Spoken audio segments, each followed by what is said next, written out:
Saludos, estimado maestro y compañeros. Para mí es un placer presentarles este trabajo.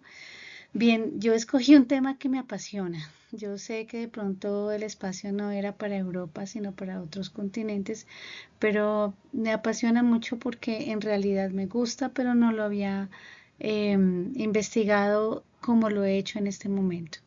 Me llevó todo el proceso de indagación, los referentes que tuve y mi orientación final hacia Irlanda. Entonces estoy en Europa hacia el norte con la influencia inmensa celta. ¿Cómo confluencian todas las culturas que están ahí mezclándose? Bueno, bienvenidos a estos comentarios, a esta indagación que hice y gracias por acompañarme. Bien, inició mi proceso de investigación reuniendo referentes y el primer referente que llegó a mis manos es una conferencia muy importante acerca del arte vikingo, del paganismo al cristianismo. Me ha llamado muchísimo la atención porque en el norte de Europa precisamente se ve muy marcado ese choque cultural, simbólico, en el que en la actualidad ambas culturas tienen parte de cada una. Entonces, inicialmente en esta conferencia, el doctor Carlos Spiforsen nos referencia, nos da muchos conceptos y muchos datos importantes de elementos artísticos de paganos y los elementos cristianos. En este orden de ideas puedo hablar acerca de este gran historiador de arte de la Universidad de Murcia, licenciado en el año 2004 y que pasó por las universidades de Heidelberg, Humboldt y Nueva York y además obtuvo pues su doctorado en su alma mater que es la Universidad de Murcia. El nombre de su doctorado, de su tesis de doctorado es Herederos de la culpa, antijudaísmo y la cultura visual hispánica. Es un gran personaje y bueno, invito dentro de los referentes a poder contemplar su exposición. Continúo entonces. Bien, continúo con el arte visto desde la experiencia medieval y en esto me parece un autor muy importante que se llama Herbert L. Kiesler. Él nació en Chicago en 1941, es historiador y es un gran influenciador de los historiadores actuales. Con su doctorado ha permitido que muchos investigadores logren destacarse en esto que es la vivencia del arte medieval. Es un gran referente para mi trabajo. Este tercer referente es bastante interesante porque el profesor Carlos Javier Taranilla de la Vega es oriundo de León, España, licenciado en Historia del Arte, Geografía e Historia, especialmente Historia del Arte, de la Universidad de Oviedo en el año 1978. Es un referente muy especial porque su libro Arte Paleocristiano y Bizantino aporta muchísimo en esta investigación, ya que referencia esa evolución artística y esa identidad simbólica, gráfica que tuvieron los cristianos, ya que estaban perseguidos, ocultos y pues comenzaron a trabajar pinturas, mucha simbología pictórica porque la escultura no hacía parte de su identidad aún, ya que el paganismo sí trabajaba la escultura, adoración de varios dioses, en cambio pues el cristianismo seguía un solo Dios. Eh, es muy interesante porque estos cristianos de todas maneras vienen de una formación dentro del Imperio Romano que a quien también le tienen que eh, agradecer todos los conocimientos que traían. Y dentro de todo, pues vienen simbologías paganas que inevitablemente se fundieron desde ese mismo momento. Voy a traer algunos elementos muy interesantes de este libro y me pareció un excelente referente.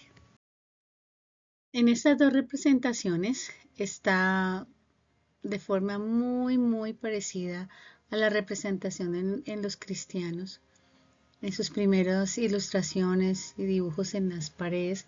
En este caso, los vikingos hacían sus dibujos e ilustraciones en las rocas, en las piedras, donde dejaban, por ejemplo, estos dibujos de los guerreros luchando, caídos en batalla, luchando contra animales o contra otros ejércitos.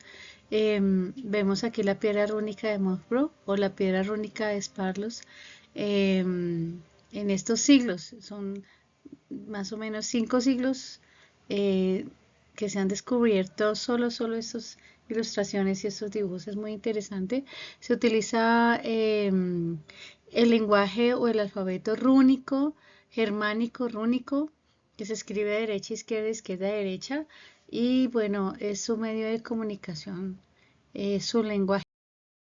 Asimismo, entonces, los cristianos que estaban huyendo de, de ese yugo romano empezaron a ascender y comenzaron a crear algunos espacios eh, ritualísticos haciendo un homenaje a los mártires, y estas eran las estructuras que ellos solían construir. Muy clandestino este arte. Vemos algo muy bello que es como unas cúpulas, como unos arcos, y ahí colocaban a los cuerpos de estos cristianos perseguidos. El nombre de estos arcos eran Arcoselum. Y eh, ¿qué representaban ellos ahí? Imágenes de Jesucristo, de la Virgen María y un poco del tema del Evangelio, ¿no? De la vivencia de Jesús.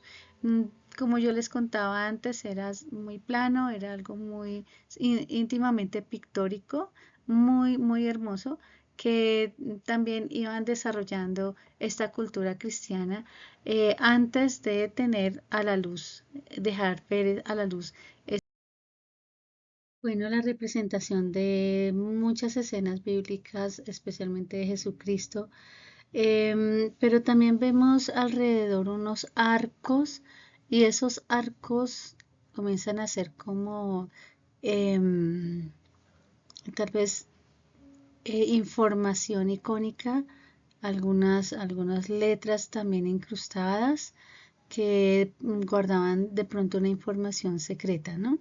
En esos mosaicos que vendrían a traer simbologías como la que a continuación les muestro.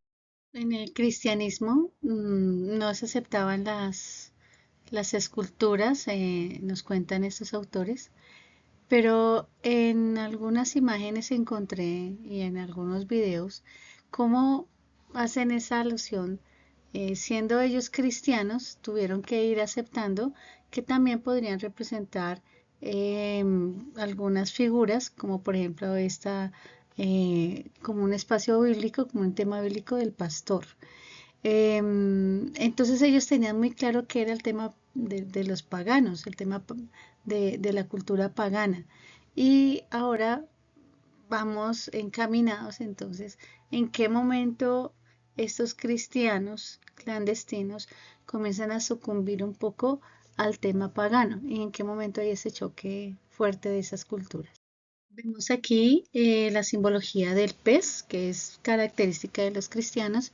Vemos aquí la simbología un poquito más detallada y más descrita en el Istrus, que es el símbolo per se de los cristianos, y el crismón, que es donde une las iniciales de Cristo en griego, la P y la X. Entonces podemos comenzar a hallar cierta similitud y cierto encuentro que, a pesar de la negatividad de los cristianos, está implícita dentro de la simbología. Bueno, me es importante entonces ahora llegar a este punto donde la simbología aquí en la parte superior vista de la guerra, de los momentos en que los animales también participan dentro de esa batalla vikinga, de sus saqueos, y se cuenta toda la historia alrededor con el alfabeto rúnico, germánico rúnico. Pues pasamos a la derecha a una representación gráfica del ataque de Fenrir a Odín, donde Jackie le ha consumido los pies y entonces es el famoso Ragnarok o fin del mundo que también los cristianos representan entonces con la llegada del nuevo Cristo, el juicio final. En ese momento, aquí en la parte inferior vemos algo muy especial y es que se alcanza a vislumbrar esta es una piedra en honor a un fallecido y hecha por sus tres hijos, donde le dejan su mensaje, pero aparece acá el símbolo de Thor. Thor como hijo de Odín es el símbolo, el martillo de Thor es el símbolo per se de los vikingos. Pero ahora vamos a ver enseguida algo especial que aparece y porque de aquí en adelante todas las piedras y todas las simbologías nórdicas comienzan a tener este sello de Thor del martillo. En esta piedra Linsberg del siglo XI y luego de una importante incursión, ataque en el año 793 en el monasterio inglés Farner, que se conmemora esa mezcla de los vikingos con los cristianos. Los vikingos comienzan a reconocer la cruz como un símbolo que es repetitivo y constante en todo. Y tanto así que la asumen en sus simbologías también. Entonces, en la pasada diapositiva veíamos cómo ellos enmarcaban a Thor como un símbolo con su martillo y aquí muy parecido el tema con la cruz. Y vemos en este momento tan especial ese cruce con el lobo, con el león y con el pez y con los animales icónicos para ambas culturas. Y empieza la mezcla maravillosa entre las dos culturas.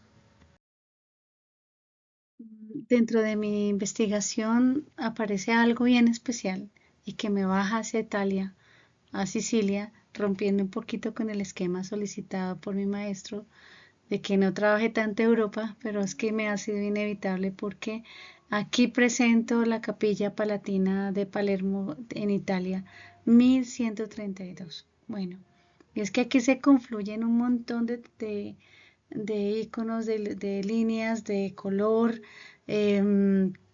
unido en el Palacio Real que pertenecía al rey Normando y allá adentro se construyó esta capilla hermosísima donde se confluyen la cultura cristiana, está todo el tema bizantino, está todo el tema de las mezquitas árabes por el Islam, que era lo que estaba antes de que llegara a invadir el rey Rogelio, y entonces están ahí confluenciadas las tres. También porque este rey era vikingo y tenía que también incluir su simbología y todo dentro de la arquitectura. Por eso es una mezcla maravillosa. Y antes de pasar al arte hacia donde yo voy, que es el norte de norte-occidente de Europa, Irlanda, quería mostrar esta belleza. Incluso es patrimonio de la UNESCO. Continuamos con Irlanda. Y en este espacio sí tuve la necesidad de trabajar con la IA que me envió esta imagen maravillosa del Newgrange, que es el arte prehistórico en Irlanda, que incluye túmulos, arte rupestre y monumentos megalíticos, me informa la IA. Bueno, este es un megalítico muy antiguo, lo comparan con los monumentos de Egipto, miren, 3200 años antes de Cristo. Y entonces ahí comenzamos a ver líneas, comenzamos a ver espirales y mucha influencia que vamos a ver más adelante entre el tema irlandés. em, toda la iconografía que veníamos viendo de los vikingos, que ellos tienen esa influencia mucho antes de lo que estábamos hablando ahorita. Irlanda en su historia de arte es maravillosa porque comenzamos a ver las figuras con curvas, con el positivo y negativo que se ve desde la prehistoria y sigue avanzando en los trabajos con metal, con piedra, con madera. Y bueno, indagando un poco, leía dentro de esos autores que yo he referenciado, cómo desde esa Europa del norte también se ha influenciado muchísimo, eh, porque precisamente están estos documentos iluminados. Ustedes, la imagen que ven en el centro es la imagen del Evangelio iluminado. eh, Tienen diferentes denominaciones. El drone o el close, que es el que está a la derecha, y contienen evangelios, libros específicos muy distintos al evangelio que trae la Biblia. Y los dibujos son trenzados, pero más delicados, más compactos, más específicos, más delicados. Decían que desde la edad de hierro, desde la edad de bronce, viene esta influencia en esta zona del continente, pues de la Tierra, porque en los continentes los enmarcamos desde hace relativamente poco para esa antigüedad tan inmensa. Termino aquí mi presentación porque en realidad no se detiene. Queda uno con muchas ganas de investigar más, de seguir ahondando, y yo me quedo